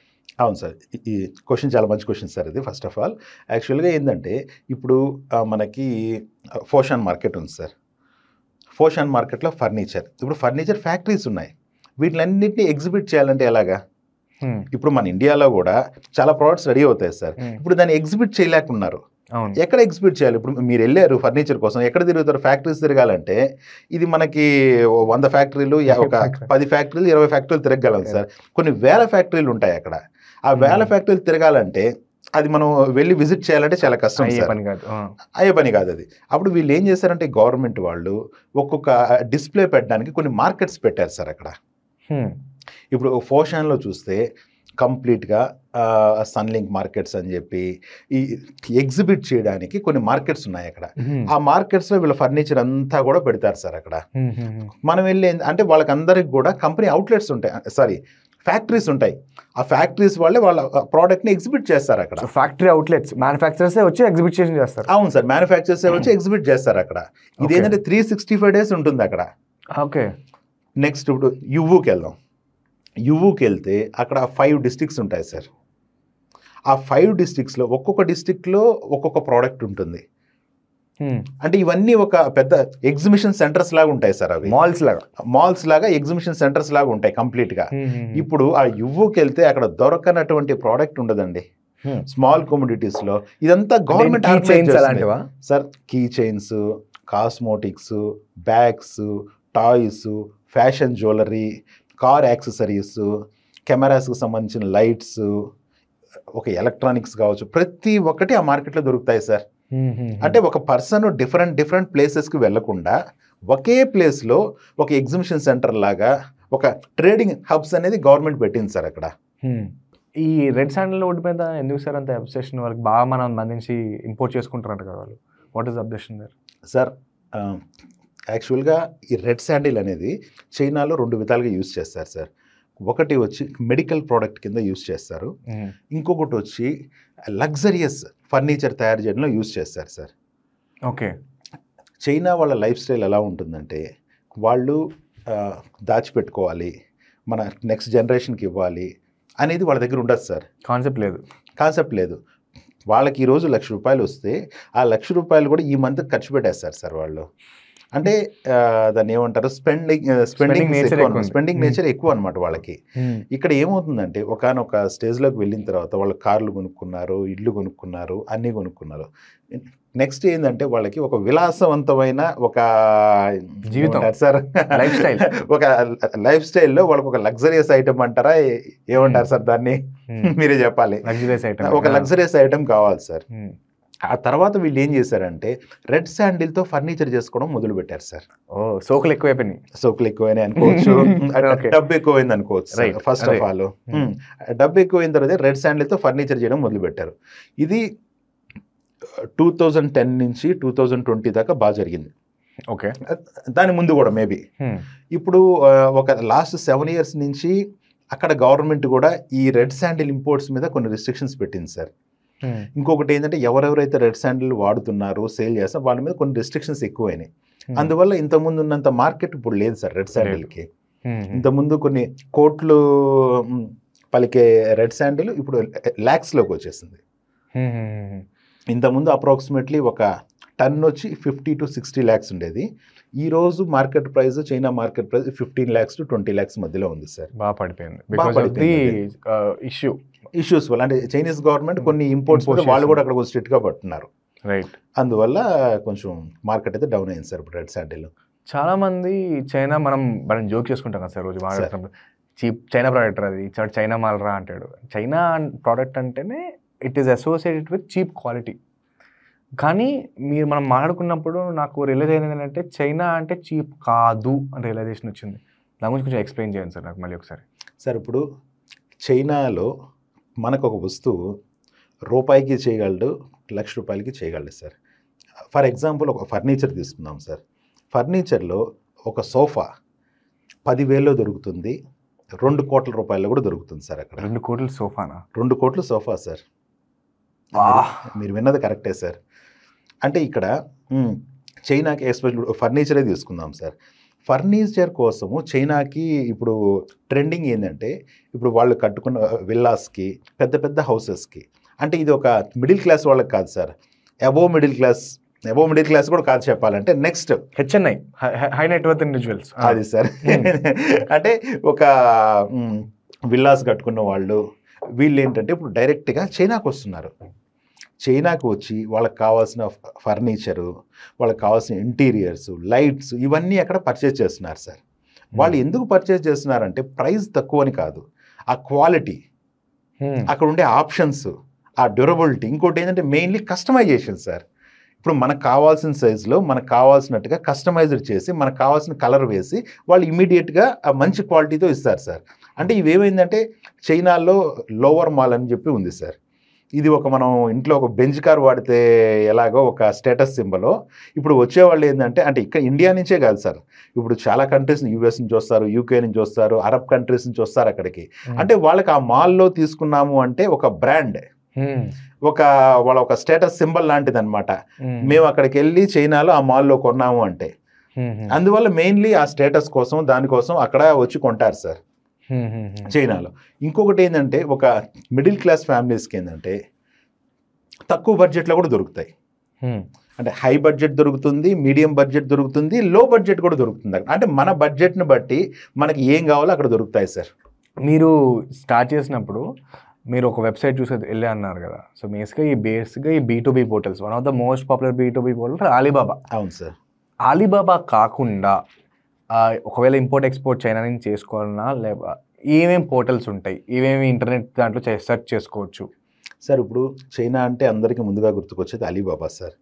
ఎందువల్ల అంటే మన ఇండియాలో ఇండియా మార్ట్, అవును, చైనాలో గ్లోబల్లో అలీబాబా అంటారు.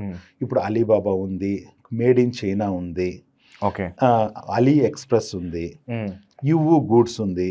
ఇవన్నీ కూడా ఏంటంటే B2B సార్ ఇవి. ఓకే, వీటిని అయితే మీరు 100% ట్రస్ట్ చేయొచ్చు. వీటిలో వాళ్ళు ఏంటంటే అన్నీ అక్కడ వెరిఫై చేసి వాటిలో లిస్టింగ్ ఇస్తారు ఇక్కడ. కాబట్టి మనకి మ్యాక్సిమం ప్రాబ్లం అయితే ఉండదు సార్ దాంట్లో. ఇప్పుడు మీరు అన్నట్టు కరెక్ట్ బయ్యర్ దొరకడం చాలా చాలా ఇంపార్టెంట్ ఇంపోర్ట్ ఎక్స్పోర్ట్ బిజినెస్ చేస్తున్నప్పుడు అన్నది. ఇప్పుడు నేను ఒక B2B పోర్టల్కి వెళ్ళాను, ఈ లెటెస్టే అలీబాబాకే వెళ్ళాను అనుకోండి. అలీబాబాలో కొన్ని వందల వేల లక్షల మంది వీళ్ళు ఉంటారు, ట్రేడర్స్ ఉంటారు, మ్యానుఫ్యాక్చరర్స్ ఉంటారు. ఫస్ట్లీ ఒక మ్యానుఫ్యాక్చరర్ని, ఒక ట్రేడర్ని అక్కడ అలీబాబా పోర్టల్లో ఎలా డిఫరెన్షియేట్ చేస్తాం? సెకండ్ థింగ్, ఆ డిఫరెన్షియేట్ చేసిన తర్వాత వాడు జెన్యునా కాదా అన్నది ఎలా చెక్ చేసుకుంటాం? నాకు 3 టిప్స్ ఏమైనా చెప్పగలిగితే బాగుంటుంది సార్. ఇప్పుడు ఫస్ట్ ఆఫ్ ఆల్ ఏంటంటే అలీబాబా వెబ్సైటే తీసుకుందాం సార్. అలీబాబాలో నేను లిస్టింగ్ అవ్వచ్చు, ఫ్యాక్టరీ వాళ్ళు లిస్టింగ్ అవ్వచ్చు, ఎవరైనా లిస్టింగ్ అవ్వచ్చు. దాంట్లో ఎవరన్నా పెయిడ్ అంటే దానికి అమౌంట్ కట్టి దాంట్లో మనం రిజిస్టర్ అవ్వచ్చు. రిజిస్టర్ అయిన తర్వాత దాంట్లో వాడిని మనం అడిగేమనుకోండి, ట్రేడరా మ్యానుఫ్యాక్చరరా అని చెప్పి వాడు చెప్తాడు ఒకటి ఫస్ట్. ఒకవేళ లేదు చెప్పలేదు అనుకోండి, నెక్స్ట్ స్టెప్లో వాడు ఇచ్చే ప్రైజింగ్ బట్టి ఉంటుంది సార్. అక్కడ ఆ పోర్టల్లో మనం ఏంటంటే ఒకే సప్లయర్ దగ్గర మనం కొటేషన్ తీసుకోకూడదు సార్. అక్కడ దాంట్లో మల్టిపుల్ సప్లయర్స్ ఉంటారు కాబట్టి మల్టిపుల్ సప్లయర్స్ దగ్గర మనం కొటేషన్ తీసుకోవాలి. కొటేషన్ తీసుకున్న తర్వాత మనకి ఎవరు ఎంత టైంకి డెలివరీ ఇస్తున్నారు, ఇప్పుడు వాళ్ళ దగ్గర రియల్గా మ్యానుఫ్యాక్చరింగ్ ఉన్నప్పుడు మనకి ఒక 5 days 10 daysలో ఇస్తారు. వాళ్ళ దగ్గర మ్యానుఫ్యాక్చరింగ్ లేనప్పుడు 15 days టైం తీసుకుంటారు. ఇంకోటి అంటే ప్రైజింగ్లో కూడా వేరియేషన్ ఉంటుంది. అంటే ఒక ట్రేడర్ ప్రైజింగ్కి మ్యానుఫ్యాక్చర్ ప్రైజింగ్కి ఇది కూడా మీరు కంపేర్ చేసుకోవాలి ఒకటి. నెక్స్ట్ స్టెప్లో మీకేమన్నా డౌట్ ఉంటే ఇప్పుడు మాలాంటి వాళ్ళకు అక్కడ కొంతమంది ఏజెంట్స్ ఉంటారు, వాళ్ళకి ఆ డీటెయిల్స్ పంపించామనుకోండి.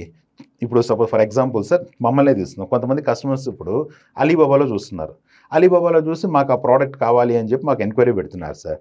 మేము ఫస్ట్ ఆఫ్ ఆల్ ఏం చేస్తామంటే ఆ కంపెనీ అసలు జెన్యూనా కాదా చూస్తాం సార్. అంటే అక్కడ వాళ్ళ రిజిస్ట్రేషన్ మనకి జిఎస్టీ సర్టిఫికేట్ ఎలా ఉంటుందో వాళ్ళకి రిజిస్ట్రేషన్ సర్టిఫికేట్ అలా ఉంటుంది. ఇప్పుడు మన జిఎస్టీలో మనం ఏమన్నా కొంచెం లోటుపాట్లు చేసామనుకోండి, గవర్నమెంట్ రియాక్షన్ కొద్దిగా లేట్గా ఉంటుంది సార్. అక్కడ ఫైనాన్షియల్ క్రైమ్ చాలా మాసివ్ క్రైమ్ సార్ అది. ఓకే, అక్కడ ఏమన్నా కానీ ఫైనాన్షియల్ క్రైము ఎస్పెషల్లీ ఫారినర్స్కి కానీ ఏమన్నా ఇబ్బంది కలిగిస్తే అది వెంటనే దాన్ని పెద్ద క్రైమ్గా ట్రీట్ చేస్తారు సార్ వాళ్ళు. అంత రెస్పెక్ట్ ఇస్తారు సార్ ట్రేడ్కి. అంటే ఆ దేశము డిపెండ్ అయింది మ్యానుఫ్యాక్చరింగ్కి, ట్రేడింగ్కే కదా సార్. కంపల్సరీ దానికి వాళ్ళు రెస్పెక్ట్ ఇవ్వాలి. అక్కడ చైనాలో మన సోషల్ మీడియా ప్లాట్ఫామ్స్ వాడతారు కదా, వాళ్ళ ప్లాట్ఫామ్స్ డిఫరెంట్గా ఉంటాయని విన్నాను. వాళ్ళు ప్లాట్ఫామ్స్ ఎలా వాడతారు, వాళ్ళు చాలా ఇంటెన్స్గా వాడతారని విన్నా. అది దాని గురించి ఎక్స్ప్లెయిన్ చేయండి సార్. మన ఇండియాలో వర్క్ అయ్యే సోషల్ మీడియా యాప్స్ ఏది కూడా చైనాలో వర్క్ కావండి. For example Instagram, Facebook, WhatsApp ఇవన్నీ కూడా అక్కడ ఏం వర్క్ కావు సార్. వీటికి ప్యారలల్గా అక్కడ వాళ్ళు కొన్ని లోకల్ యాప్స్ని డెవలప్ చేసుకున్నారు. ఇప్పుడు మనకి వాట్సాప్కి ప్యారలల్గా వీచాట్ వర్క్ అవుతుంది అక్కడ. ఇప్పుడు మన పేమెంట్ గేట్వే ఉందనుకోండి, జీపేకి, గూగుల్ పేకి అలీపే, ఇన్స్టాగ్రామ్కి టిక్ టాక్. మెయిన్లీ అక్కడ టిక్ టాక్ సోషల్ మీడియాకి చాలా బాగా యూజ్ చేస్తారు సార్. అక్కడ ప్రతి ఒక్క ఫ్యాక్టరీ, ప్రతి ఒక్క కంపెనీలో కూడా సపరేట్ ఒక వింగ్ ఉంటుంది వాళ్ళ దగ్గర. వాళ్ళు ఏంటంటే సోషల్ మీడియాలో ఇన్ఫ్లుయెన్సర్స్ని వీళ్ళని యూజ్ చేసుకొని కంప్లీట్గా మార్కెటింగ్ చేస్తారు, ఆన్లైన్ సేల్ చేస్తారు. అక్కడ ఆన్లైన్ సేల్ డైరెక్ట్గా చేస్తారు. అంటే వీళ్ళు ఇన్ఫ్లుయెన్సర్స్ని వాళ్ళు హైర్ చేసుకుంటారు, ఇన్ఫ్లుయెన్సర్స్ని హైర్ చేసుకొని వాళ్ళ దగ్గర పెట్టుకుంటారు సార్. వాళ్ళకి పర్టికులర్ ట్రైనింగ్ ఇస్తారు. ఇప్పుడు మనకి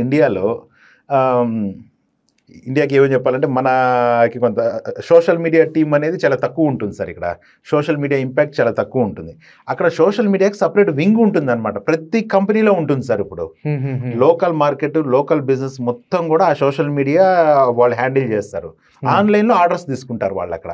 ఓకే, మీరు రీసెంట్గా చూసాను సార్, చైనా 13 days టూర్ అని చెప్పి మీరు అనౌన్స్ చేశారు. ఐ థింక్ ఈ సెకండ్ బ్యాచా ఫస్ట్ బ్యాచా? ఇది యాక్చువల్గా ఫస్ట్ బ్యాచ్ అయిపోయింది సార్. ఈ మంత్ సెకండ్ బ్యాచ్ ఉంది సార్, జూలైలో. ఏం చేస్తారు సార్ అసలు ఈ 13 days టూర్లో మీరు తీసుకెళ్ళి ఏం చేస్తారు వాళ్ళతో? సార్ యాక్చువల్గా ఏంటంటే మాకు ఈ మధ్య ఇన్స్టాగ్రామ్ ఓపెన్ చేసిన తర్వాత ఇన్స్టాగ్రామ్లో చాలా ఎంక్వైరీస్ వస్తున్నాయి. మేము చైనాకు వస్తామండి, మేము చైనా చూడాలనుకుంటున్నాం, అసలు వాళ్ళ కల్చర్ ఎలా ఉంటుంది, బిజినెస్ ఎలా ఉంటుంది అని చెప్పి చాలా కాల్స్ వస్తున్నాయి. వీళ్ళు ఒక్కొక్కరిని మనం ఇండివిజువల్గా తీసుకొని 10 days 11 days వాళ్ళని మనం గైడ్ చేయాలంటే చాలా కష్టం సార్. అందువల్ల మేము ఏం చేసామంటే ఒక బిజినెస్ ట్రిప్ ప్లాన్ చేసాం సార్. ఈ బిజినెస్ ట్రిప్ కంప్లీట్గా 13 days సార్. చైనాలో ఉండే మ్యాక్సిమం మ్యానుఫ్యాక్చరింగ్ హబ్స్ని, ట్రేడింగ్ హబ్స్ని ఇవన్నీ కూడా ఈ బిజినెస్ ట్రిప్లో చూపిస్తాం సార్. ఈ బిజినెస్ ట్రిప్ లేకుండా లోకల్ మార్కెట్స్ని ఎక్స్ప్లోర్ చేస్తాము, ఫ్యాక్టరీస్ని ఎక్స్ప్లోర్ చేస్తాము. నెక్స్ట్ వచ్చి అక్కడ ఒక్కొక్క ఊరికి వెళ్ళినప్పుడు అక్కడ సైట్ సీయింగ్ కూడా, ఆ ఊర్లో ఏదైతే సైట్ సీయింగ్ ఫేమస్ ఆ సైట్ సీయింగ్ చూపిస్తాము. ఇంకోటి ఏంటి, లోకల్ కల్చర్ని, లోకల్ ఫుడ్. ఇప్పుడు మీరు అడుగుతూ ఉంటారు, ఇందాక నన్ను మీరు అడిగారు వాళ్ళ ఫుడ్ ఎలా ఉంటుందండి అని. వాళ్ళ ఫుడ్ కల్చర్ ఎలా ఉంటుంది, వాళ్ళు ఏమేమి తింటారు. ఇప్పుడు చాలామంది అడిగేది ఏంటంటే చైనా వాళ్ళు కప్పలు, పాములు, తేళ్ళు ఇవన్నీ తింటారు కదా అని. వాళ్ళన్నీ తింటారు సార్.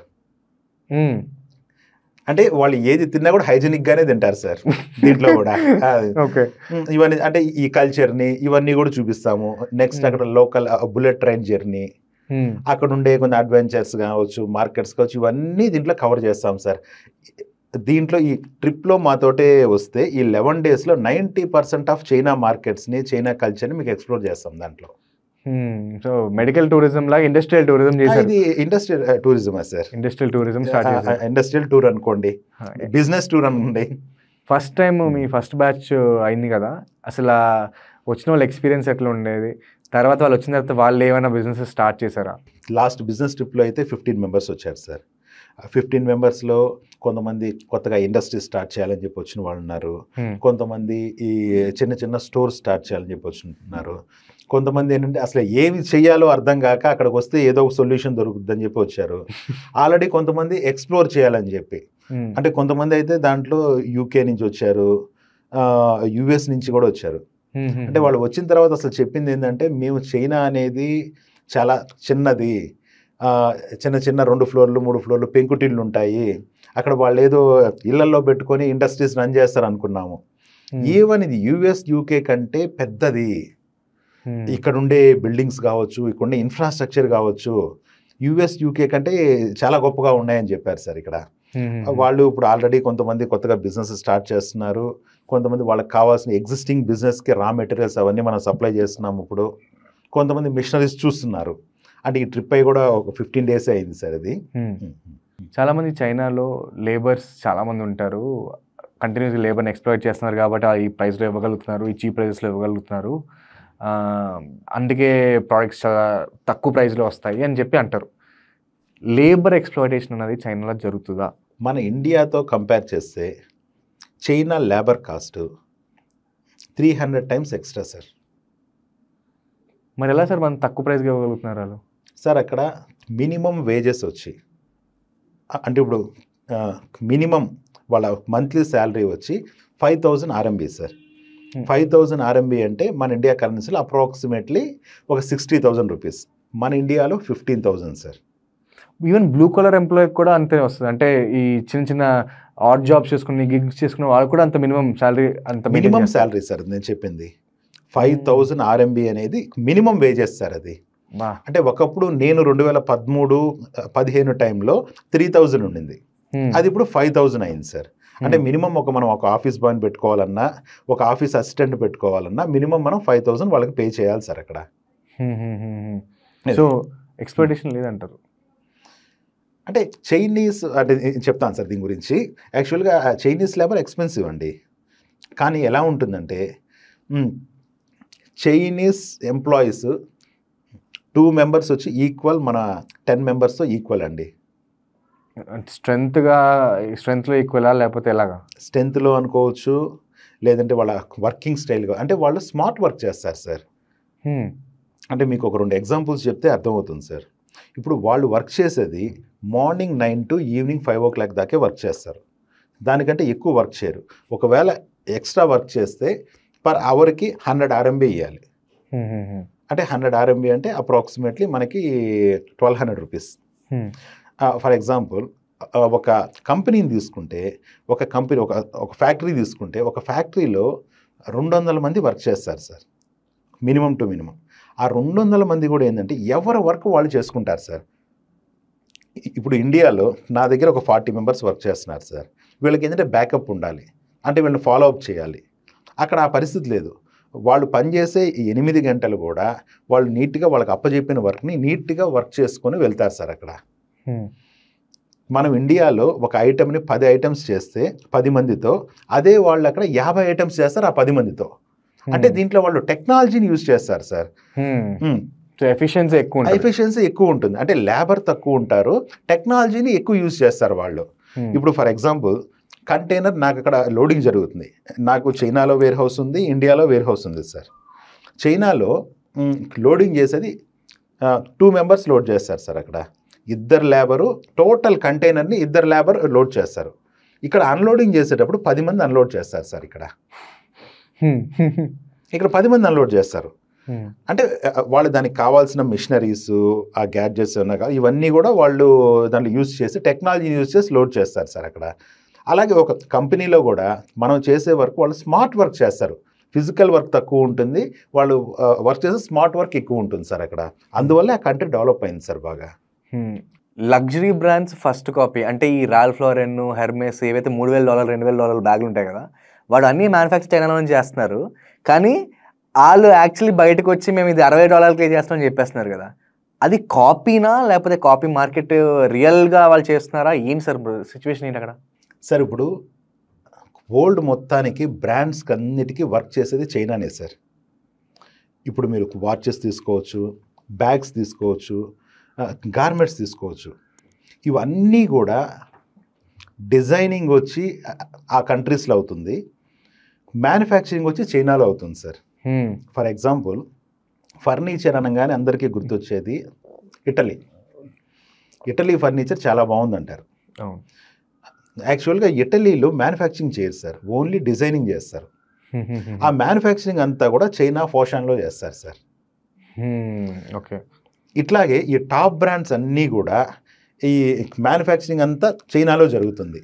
దీంట్లో ఏమవుతుందంటే ఇక్కడ మన గాంజోలో కిండో మార్కెట్ అని చెప్పి ఉంది. ఈ కిండో మార్కెట్లో ఏమవుతుందంటే సేమ్ కంపెనీ నుంచి, ఒక కంపెనీలో మనకి ఈ టాప్ బ్రాండ్స్ అన్నీ మేకింగ్ అవుతాయి. వీళ్ళు అక్కడి నుంచి సేమ్ బ్రాండ్స్ సేమ్ మెటీరియల్స్తో, మరి అక్కడ ఆ కంపెనీ నుంచి తీసుకొస్తారో లేదా ఎక్కడి నుంచి తీసుకొస్తారో మనకు తెలియదు, కానీ ఈ మార్కెట్లో కంప్లీట్గా అవైలబిలిటీ ఉంటాయి సార్, అవైలబుల్ ఉంటాయి. అంటే మనకి రెగ్యులర్ యూజ్లో మీరు ఇప్పుడు బ్రాండ్స్ చెప్పారు చూడండి, ప్రతి ఒక్క బ్రాండ్ అక్కడ మనకి ఫస్ట్ కాపీ అవైలబుల్ ఉంటుంది అక్కడ. ఈవెన్ క్లోత్స్, బ్యాగ్స్, షూస్, ఇంకా వాచెస్, స్పెషల్ గ్యాడ్జెట్స్ అన్నీ కూడా అక్కడ దొరుకుతాయి. అంటే బయట మార్కెట్లో మీకు 2 లక్షలు ఉండే బ్యాగ్ అక్కడ మీకు 2,000 దొరుకుతుంది సార్. క్వాలిటీ అంటారా, కొంతమంది 100% అంటారు, కొంతమంది 90% అంటారు. అంటే అక్కడ కూడా 2 రకాలు ఉంటాయి సార్. కాపీ మార్కెట్లో కూడా 2 టైప్స్ ఆఫ్ ఉంటాయి. దీంట్లో ఏ గ్రేడ్ ఉంటుంది, A++ గ్రేడ్ ఉంటుంది దీంట్లో. అంటే ఏ గ్రేడ్ అంటే ఏంటంటే జస్ట్ కాపీ, అది క్వాలిటీ మ్యాచ్ చేయలేము. నెక్స్ట్ దాంట్లో AA అనుకోండి, AAలో సేమ్ అసలు మీరు ఎక్కడా కనుక్కోలేరు దాన్ని, చాలా తక్కువ ప్రైస్కే దొరుకుతుంది. ఇప్పుడు మాతో వచ్చిన చాలామంది కస్టమర్స్ కూడా లాస్ట్ డే మేము ఏం చేస్తామంటే ఆ కాపీ మార్కెటే తీసుకెళ్తాం. వాళ్ళకి ఏమన్నా కావాలంటే అక్కడ కాపీ మార్కెట్లో కూడా పర్చేస్ చేసుకుంటారు సార్. అంటే యాక్చువల్గా ఇది కాపీ ప్రోడక్ట్స్ మన ఇండియాలో ఇంపోర్ట్ చేయడం రిస్ట్రిక్టెడ్ అది యాక్చువల్గా. కానీ అక్కడ చాలా కంట్రీస్ వాళ్ళు కూడా వచ్చి కొంటారు, US నుంచి, UK నుంచి, అంటే ఫారినర్స్ ఎక్కువ ఉంటారు ఆ మార్కెట్లో. అక్కడ దొరకనటువంటి బ్రాండ్ ఏమి ఉండదు సార్, ప్రతి ఒక్క బ్రాండ్ దొరుకుతుంది సార్ అక్కడ. బెల్ట్ దగ్గర నుంచి షూ దాకా ప్రతి ఒక్కటి దొరుకుతుంది అక్కడ, కాపీ ఐటమ్. సార్ నాకు ల్యాండింగ్ కాస్ట్ గురించి ఒకసారి బ్రేక్ డౌన్ చేయండి. ఇప్పుడు ఫర్ ఎగ్జాంపుల్ అక్కడ మీరు ఒకటి ప్యాక్ చేశారు, ఒకళ్ళు కొనుక్కున్నారు, అక్కడ ప్యాక్ చేశారు, అక్కడి నుంచి మన ఇంటికి వచ్చే వరకు ఎంత మంది చేతులు మారుతూ ఉంటుంది, కాస్టింగ్ ఎలా ఉంటుంది, ఒకసారి నాకు బ్రేక్ డౌన్ చేయాలి ప్లీజ్. సార్ ఫర్ ఎగ్జాంపుల్ మీరు ఒక మిషనరీ కొన్నారండి, మీ ఫ్యాక్టరీకి సంబంధించిన, అంటే మీరు ఒక ప్రొడక్షన్ యూనిట్ స్టార్ట్ చేయాలనుకొని మీరు ఒక మిషనరీ పర్చేస్ చేశారు అక్కడ. ఆ మిషనరీ మీకు ఇక్కడికి డోర్ స్టెప్స్ దగ్గర రావాలంటే ఎంత ఖర్చు అవుతుందో నేను బ్రేక్ డౌన్ చేసి చెప్తాను. ఇప్పుడు ఒక మిషన్ మనం ఒక 1 lakh కొందాం అనుకున్నామండి. ఇది అక్కడి నుంచి ఫస్ట్ ఏం జరుగుతుంది, ఫ్యాక్టరీ వాళ్ళు మనకి కంటైనర్లో లోడ్ చేయించుకోవాలి. అక్కడ కంటైనర్లో లోడ్ చేయించుకొని లోకల్ కస్టమ్స్ డిక్లరేషన్ ఇవ్వాలి. ఓకే. అంటే అక్కడ చైనీస్ కస్టమ్స్లో మేము పర్టికులర్ ప్రోడక్ట్ని మేము ఎక్స్పోర్ట్ చేస్తున్నాము అని చెప్పి డిక్లరేషన్ ఇవ్వాలి. డిక్లరేషన్ ఇచ్చిన తర్వాత త్రూ సీ ద్వారా తీసుకొని షిప్పింగ్ చేసి మన ఇండియాకి తెచ్చుకుంటాం. ఇండియాలో వచ్చిన తర్వాత కస్టమ్స్ క్లియరెన్స్ చేపించి కస్టమ్స్లో మనం డిక్లేర్ చేయాలి, అంటే మనము పర్టికులర్ మిషన్ మనం ఇంపోర్ట్ చేస్తున్నామని చెప్పి. దానికి ఒక్కొక్క ఐటెంకి ఒక్కొక్క కస్టమ్స్ డ్యూటీ స్ట్రక్చర్ ఉంటుంది సార్. ఫర్ ఎగ్జాంపుల్ మిషనరీ అనుకోండి, మిషనరీకి 10% డ్యూటీ ఉంటుంది, 18% GST ఉంటుంది, దాని సెస్లు ఇవన్నీ కనుక్కొని ఒక 35% 40% ఉంటుంది దానికి డ్యూటీ. ప్లస్ ఈ ఫ్రైట్ ఛార్జెస్, సీ ఫ్రైట్ ఉంటుంది కదా, సీ ఫ్రైట్ ఛార్జెస్, ప్లస్ ఇక్కడ CFS ఛార్జెస్ అని చెప్పి, ఈ కంటైనర్ ల్యాండింగ్ ఛార్జెస్ అని చెప్పి, ఇవన్నీ ఛార్జెస్. అప్రాక్సిమేట్లీ మీకు ఒక మిషన్ చైనా నుంచి ఇండియాకి మీకు డోర్ స్టెప్స్ దాకా రావాలి అంటే 40 to 45% పడుతుంది సార్. మీకు ఎక్స్ట్రాగా పడుతుంది. అక్కడ కొన్న ప్రైస్ కాకుండా 47-45% ఎక్స్ట్రా పడుతుంది. అవును సార్. పడిన తర్వాత కూడా ఇక్కడ మనం ఇంకా చీప్ పడుతుంది మనకి, ఇంకా మనం ప్రాఫిట్లోనే ఉంటాం సార్. అంటే యాక్చువల్గా మిషనరీస్ అవన్నీ మనం చైనా నుంచి ఎందుకు ఇంపోర్ట్ చేసుకుంటాము అంటే మనకి ప్రైస్ తగ్గుతుందని కాదు సార్, ఆ మిషన్స్ మనకి ఇండియాలో అవైలబుల్ లేవు కాబట్టి. ఇండియాలో ఆ మిషన్ పర్టికులర్ మిషన్స్ మనకు అవైలబుల్ లేదు కాబట్టి మనం అక్కడి నుంచి ఇంపోర్ట్ చేసుకుంటున్నాం సార్ వీటిని. ఇప్పుడు ఒక్కొక్క దానికి ఇప్పుడు కొన్నిటికి డ్యూటీ 5% ఉంటుంది, కొన్నిటికి 50% ఉంటుంది. డిపెండ్ అపాన్ ఆ ప్రోడక్ట్ని బట్టి ప్రైజింగ్ అనేది మనకి డిసైడ్ అవుతుంది సార్. ఈ ఎంటైర్ ప్రాసెస్లో మేక్ ఇన్ ఇండియా చేయడానికి, మన చైనా మీద డిపెండెన్సీ తగ్గించుకోవడానికి మనకి యాక్చువల్గా రియల్ టైంలో ఎన్నేళ్ళు పడుతుంది? ఇన్ని సంవత్సరాల్లో మనం చైనాని బీట్ చేయాలని నేను చెప్పలేను, కానీ మనకంటే చైనా 50 years అడ్వాన్స్డ్లో ఉంది సార్. 50 years అడ్వాన్స్డ్లో ఉంది సార్. అంటే ఇది నేను చెప్పడం కాదు, ప్రాక్టికల్గా చూసిన వాళ్ళు, నాతో వచ్చిన వాళ్ళు చెప్పడం, ఇది ఒక నమ్మలేనటువంటి నిజం సార్.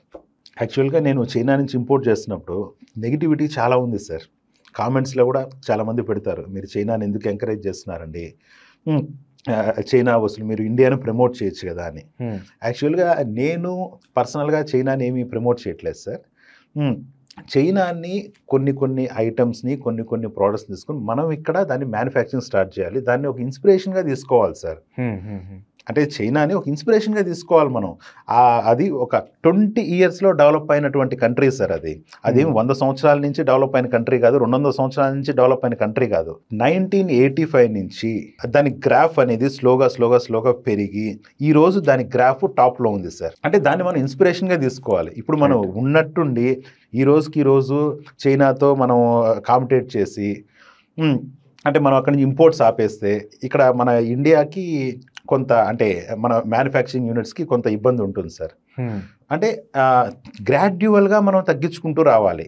ఇప్పుడు చైనా ప్రోడక్ట్స్ ఈరోజు ఫర్ ఎగ్జాంపుల్ సార్ నన్నే తీసుకుందాం సార్. నేను ఫస్ట్లో ఏంటంటే ఒక 1000 items నేను ఇంపోర్ట్ చేసామండి చైనా నుంచి.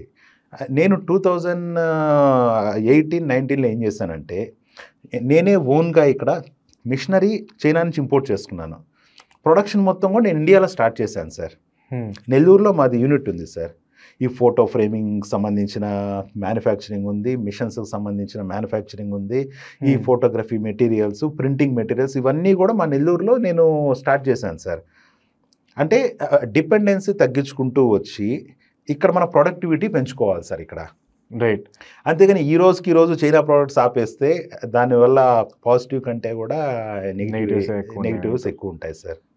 మన గవర్నమెంట్ ఎలా హెల్ప్ చేస్తుంది make in India entire thing? ఎందుకంటే అనౌన్స్ అయితే చేసేసారు, కంటిన్యూస్గా పుష్ అయితే చేద్దామని ట్రై చేస్తున్నారు, కానీ రియల్గా రియాలిటీ మన ఆన్ గ్రౌండ్ సపోర్ట్ ఎట్లా ఉంది గవర్నమెంట్ నుంచి సార్? ఇప్పుడు గవర్నమెంట్ సైడ్ నుంచి ఇప్పుడు ఇంపోర్ట్స్ మీద అయితే రిస్ట్రిక్షన్స్ ఎక్కువ ఉన్నాయి సార్. ఇంతకుముందు అంటే ఒక 10 years బ్యాక్ ఇన్ని రిస్ట్రిక్షన్స్ ఉండేవి కదా ఇంపోర్ట్స్ మీద. అంటే ఇప్పుడు యాంటీ డంపింగ్ డ్యూటీ అని, BIS అని చెప్పి, అంటే యాంటీ డంపింగ్ డ్యూటీ అంటే మనకి ఇక్కడ ఒక ప్రోడక్ట్ ఉంది, ఆ ప్రోడక్ట్ని మనం ఇంపోర్ట్ చేయాలి అంటే దానికి మనం స్పెషల్గా కొన్ని ట్యాక్సెస్ ఎక్స్ట్రాగా పే చేయాల్సి ఉంటుంది. అలాగే పెట్టి కొన్ని రిస్ట్రిక్షన్స్ అయితే చేస్తున్నారు ఇక్కడ మన గవర్నమెంట్. అంటే లోకల్ మ్యానుఫ్యాక్చరర్స్ని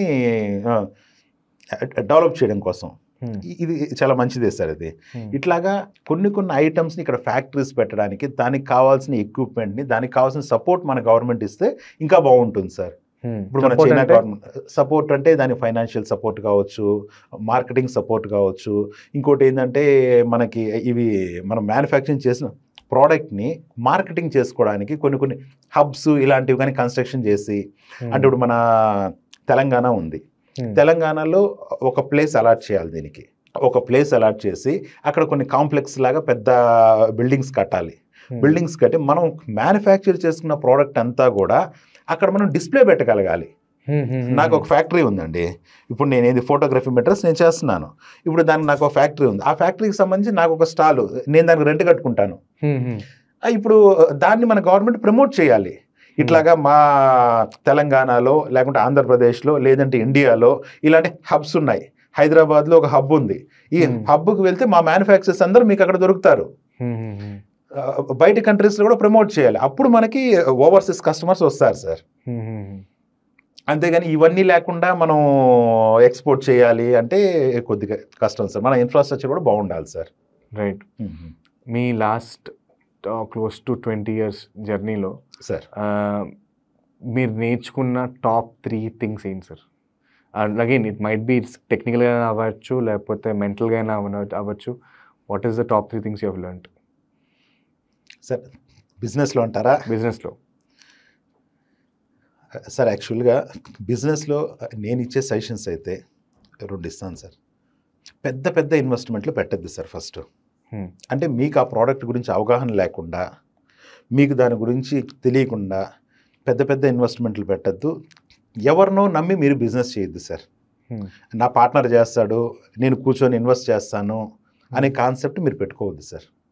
మీకు ఆ ప్రోడక్ట్ మీద అవగాహన ఉండాలి, మీరు చేసుకోగలగాలి. అలాంటప్పుడే మీరు బిజినెస్లోకి రండి సార్. ఇప్పుడు ఏ ప్రోడక్ట్ అయినా మార్కెటింగ్ లేనిదే, ఒకప్పుడు 15 years బ్యాక్ మేము బిజినెస్ స్టార్ట్ చేసినప్పుడు మా ప్రోడక్ట్ ఎక్కడ దొరుకుతుంది అని కస్టమర్ వెతుక్కుంటూ మా దగ్గరికి వచ్చేవాడు సార్. ఇప్పుడు అలా లేదు సార్. ఇప్పుడు మనమే కస్టమర్ దగ్గరికి వెళ్ళాలి. అంటే త్రూ సోషల్ మీడియా కావచ్చు, డైరెక్టే కావచ్చు. ఇప్పుడు మనం డైరెక్ట్గా కస్టమర్ దగ్గరికి వెళ్ళాలి. ఇప్పుడు చాలా ట్రెండ్ చాలా మారిపోయింది సార్. గట్టిగా చెప్తే మ్యానుఫ్యాక్చర్ దొరుకుతాడు అంతే సార్. ఇప్పుడు మన చేతిలో ఫోన్ ఉంది. ఈ ఫోన్లో నొక్కితే ఇక్కడ వ్యక్తి కాదు సార్, చైనాలో ఎవరు మ్యానుఫ్యాక్చరింగ్ చేస్తారు, ఆ చైనా మ్యానుఫ్యాక్చర్స్కి ఎవరు సప్లై చేస్తారు రా మెటీరియల్స్ కూడా చెప్పగలుగుతున్నారు సార్. ఇక్కడ అంత టెక్నాలజీ ఉంది. ఈ టెక్నాలజీని యూజ్ చేసుకొని మీరు మంచి మార్కెటింగ్ చేయండి సార్. అంతే. సరే, నీ లాస్ట్ వర్డ్స్. ఇంకోటి ఏంటంటే సార్, మనకి బిజినెస్లో అప్ అండ్ డౌన్స్ అనేది కంపల్సరీ వస్తాయి సార్. దానికి మీరు అంటే మీకు ప్రాఫిట్ వచ్చినప్పుడు మీరు ఎక్కువ ఆనందపడాల్సిన అవసరం లేదు, లాస్ వచ్చినప్పుడు బాధపడాల్సిన అవసరం లేదు సార్. బిజినెస్ అనేది అప్ అండ్ డౌన్గా ఉంటుంది. అది కంపల్సరీ మీరు ఒక ప్రాఫిట్ చూశారు అంటే మ్యాక్సిమం లాస్ కూడా మీరు కొంత చూడాల్సి ఉంటుంది అని మీరు మెంటల్గా ఫిక్స్ అయిపోవాలి సార్. చాలామంది ఏం చేస్తారంటే ఆదాయం వచ్చినప్పుడు బాగా సంతోషపడి మంచి ఖర్చులు ఈఎంఐలు అయిపోయి అవి ఇవి కొనేస్తారు. ఆ తర్వాత నెక్స్ట్ ఏంటంటే బిజినెస్ ఏమన్నా కొంచెం గ్రాడ్యువల్గా తగ్గినప్పుడు దాంట్లో చాలా అంటే కొన్ని చూస్తున్నాం. ఇప్పుడు లైఫ్ స్టైల్ మారవలేక కొంతమంది సూసైడ్లు చేసుకోవడము ఇలాంటివి చాలా జరుగుతున్నాయి సార్. అంటే మనకి తెలిసిన సర్కిల్లో మనకి చాలామంది జరుగున్నాయి ఇలాగా. మీరు ఏదన్నా కూడా ఒక 10 రూపాయలు సంపాదించినప్పుడు దాంట్లో 1 రూపీ ఇన్వెస్ట్మెంట్ పెట్టుకోండి. అంటే దేని మీదైనా, ఒక ప్రాపర్టీ మీద కావచ్చు, లేదంటే ఇంకొక దాని మీద కావచ్చు అనేది మీరు ఒక 10 రూపాయలు సంపాదించినప్పుడు 1 రూపీ మీరు సేవింగ్స్లో పెట్టుకోండి. అది that is very very important sir. అవును సార్. ఈ రేపు ఎలా ఉంటుందో అర్థం అయ్యేటట్లేదు సిచ్యువేషన్. సో ఆ ఇన్వెస్ట్మెంట్, ఆ సెక్యూరిటీ క్రియేట్ చేసుకోవడం, మనం క్రియేట్ చేసుకోవడం అనేది చాలా చాలా ఇంపార్టెంట్. మనకంటే మన ఫ్యామిలీకి, మన మీద డిపెండ్ అయ్యే వాళ్ళకి, మనం డిపెండ్ అయ్యే టీమ్ మెంబర్స్ కూడా ఆ సెక్యూరిటీ క్రియేట్ చేయడం అనేది ఇంపార్టెంట్. అది that is one of the most important thing business owners should be doing. Yes sir.